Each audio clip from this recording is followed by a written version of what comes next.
ଆଜିରେ ଲାଗିଛି ନୂଆପଡ଼ା। ନୂଆପଡ଼ା କହିବ କାହାର ଲୋକପ୍ରିୟତା କେତେ।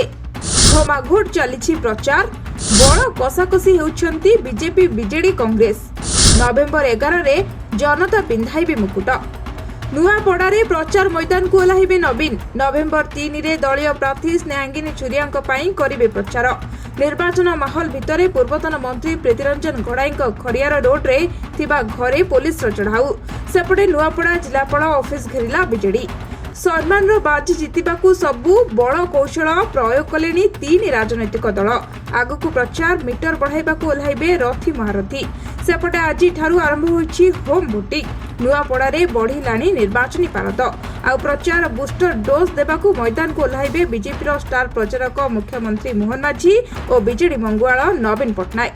ନୂଆପଡ଼ା ମୁକାବିଲା ମଇଦାନରେ ଆମ୍ନା ସାମ୍ନା ହେବେ 2 ହେଭିୱେଟ୍। ଆସନ୍ତା ସପ୍ତାହରେ 2 ଦିନିଆ ପ୍ରଚାରରେ ଯିବେ ମୋହନ ମାଝୀ। ଅନେକ ସ୍ଥାନରେ ସମାବେଶ ସହିତ ରୋଡ୍ ଶୋ କାର୍ଯ୍ୟକ୍ରମ ରହିଛି। ସେହିପରି ନବୀନ ପଟ୍ଟନାୟକ ଆସନ୍ତା 3 ଓ 7 ତାରିଖରେ ପ୍ରାର୍ଥୀଙ୍କ ପାଇଁ ପ୍ରଚାର କରିବେ। ପିସିସି ସଭାପତି ଭକ୍ତଚରଣ ଦାସଙ୍କ ନିର୍ବାଚନ ମଣ୍ଡଳୀରେ ଏ ପରୀକ୍ଷା ହେବ। ଗ୍ରାଉଣ୍ଡରେ ପୁରା ଦମ୍ରେ ପ୍ରଚାର ଚଳେଇଛି କଂଗ୍ରେସ।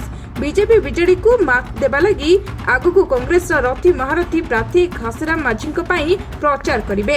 ତେଲେଙ୍ଗାନା ମୁଖ୍ୟମନ୍ତ୍ରୀ ରେବନ୍ତ ରେଡ୍ଡି, ଛତିଶଗଡ଼ର ପୂର୍ବତନ ମୁଖ୍ୟମନ୍ତ୍ରୀ ଭୂପେଶ ବଘେଲ ପ୍ରଚାରରେ ସାମିଲ ହୋଇପାରନ୍ତି। ସେହିପରି ରାଜ୍ୟସ୍ତରୀୟ ସବୁ ତୁଙ୍ଗ ନେତା ଭୋଟରଙ୍କ ପାଖକୁ ଯିବେ। ବ୍ୟୁରୋ ରିପୋର୍ଟ, ଚିତ୍କାର ନ୍ୟୁଜ୍।